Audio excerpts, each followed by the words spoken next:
La météorologie, ce n'est pas uniquement sur le Niger, c'est la planète.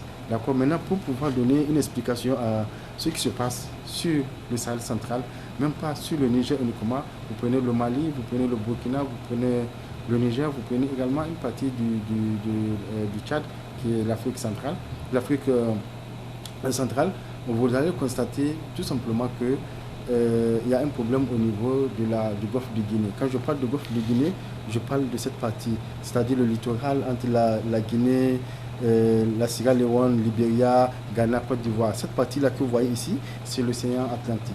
Vous voyez. Et la mousson humide, c'est-à-dire l'air humide, nous vient de cette partie.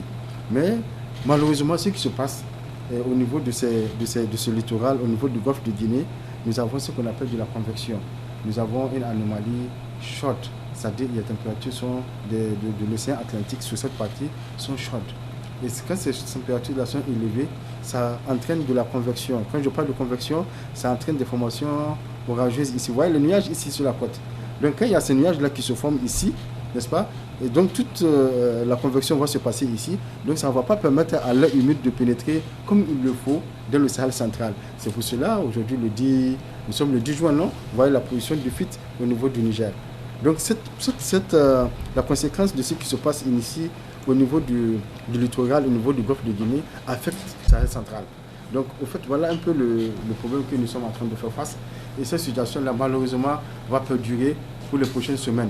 Elle va perdurer, c'est-à-dire que cette convection, cette anomalie chaude qui se passe au niveau du golfe de Guinée va persister pour les 2 à 3 semaines prochaines. Mais ce qui est important, il y a aussi ce qu'on appelle la convection qui se passe au niveau local.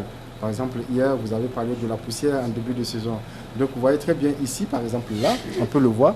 Vous voyez, c'est sur le centre Ader ici. Donc, il y a du vent humide, frais qui passe. Également, le vent sec qui nous revient. Donc, il y a ce qu'on appelle une confluence des vents et une confluence des flux et une convergence des vents. Donc, quand il y a cette perturbation, il y a formation de nuages, comme ce que vous avez constaté ici, et le système s'est propagé pour arriver sur les régions de Niamey, Dosso et Tillabéri, mais malheureusement avec de la poussière, ce que vous m'avez dit tout de suite. Pourquoi? Parce que nous sommes en début de saison, nous sortons de 9 à 10 mois de saison sèche, le sol est complètement dénudé, il n'y a que du sable dessus, donc ça prendra du temps avec les prochaines pluies, quand le sol sera encore plus humide. Maintenant, les particules de sable ne pourront plus être soulevées, ne pourront plus être arrachées. Donc, la saison hivernale va se stabiliser.